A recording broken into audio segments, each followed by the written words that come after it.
Assalamualaikum warahmatullahi wabarakatuh. Perkenalkan, nama saya Nadia Naika Del Putri dengan NPM 24010810117, Prodi D3 Keuangan dan Perbankan. Materi kali ini saya akan menjelaskan tentang aktiva tetap berwujud dan aktiva tetap tidak terwujud, mata kuliah pengantar akuntansi 2. Sebelum memasuki materi, kita harus mengetahui terlebih dahulu tentang pengertian aktiva tetap. Yang pertama, aktiva tetap adalah aset yang dimiliki perusahaan untuk operasi bisnis jangka panjang lebih dari 1 tahun. Nah, aktiva tetap ini terbagi menjadi aktiva tetap berwujud dan aktiva tetap tidak berwujud. Lalu kita masuk ke aktiva tetap berwujud. Aktiva tetap berwujud adalah aset yang memiliki bentuk fisik dan digunakan dalam operasional perusahaan. Contohnya seperti tanah dan bangunan.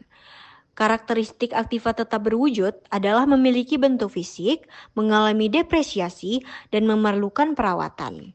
Penyusutannya itu karena mengalami penyusutan nilai akibat pemakaian dan usia ekonomis. Metode penyusutannya itu ada 2, yaitu garis lurus dan saldo menurun. Garis lurus yaitu beban penyusutan tetap setiap tahun.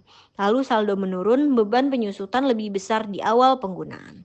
Lalu kita memasuki aktiva tetap tak berwujud.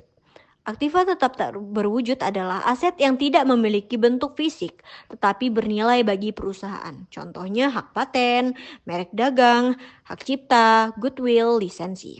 Lalu karakteristiknya tidak memiliki bentuk fisik, sulit diukur langsung, dan memberikan manfaat ekonomi jangka panjang. Metode penyusutannya adalah mengalami amortisasi atau alokasi biaya aset tidak berwujud selama masa manfaatnya. Lalu kita masuki perbedaannya. Perbedaan antara aktiva tetap berwujud dan aktiva tetap tidak berwujud. Dari bentuknya, berwujud itu memiliki bentuk fisik, tidak berwujud tidak memiliki bentuk fisik. Contohnya yang berwujud mesin dan kendaraan, kalau tidak berwujud paten dan merek. Penyusutan, berwujud mengalami penyusutan, tidak berwujud mengalami amortisasi. Alokasi biayanya garis lurus, saldo menurun, amortisasi.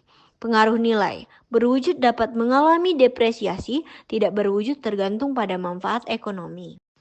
Lalu selanjutnya kita memasuki perhitungan penyusutan aktiva tetap berwujud. Nah, metode pertama adalah metode garis lurus. Rumusnya adalah harga perolehan dikurang nilai residu per umur ekonomis. Contoh, mesin seharga 100 juta dengan nilai residu 10 juta dan umur ekonomis 5 tahun, maka penyusutan per tahunnya adalah 18 juta. Lalu, metode saldo menurun ganda. Rumusnya adalah harga perolehan dikali 2 per umur ekonomis. Contoh, mesin seharga 100 juta dengan umur 5 tahun, penyusutan tahun pertamanya adalah 40 juta. Lalu yang terakhir adalah metode unit produksi. Rumusnya adalah harga perolehan dikurang nilai residu per total produksi estimasi dikali produksi tahun berjalan. Contoh, mesin seharga 100 juta dengan nilai residu 10 juta, estimasi produksi 50.000 unit, produksi tahun pertama 10.000 unit, penyusutan tahun pertama sama dengan 18 juta. Lalu kita memasuki metode perhitungan penyusutan dan amortisasi.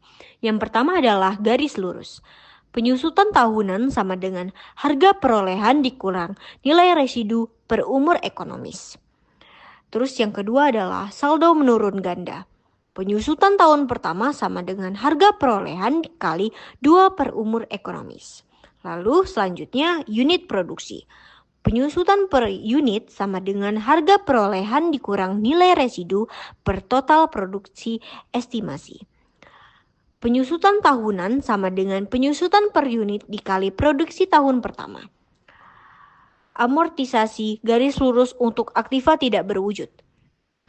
Amortisasi tahunan sama dengan harga perolehan per umur ekonomis. Sekian penjelasan dari materi aktiva tetap terwujud dan aktiva tetap tidak terwujud.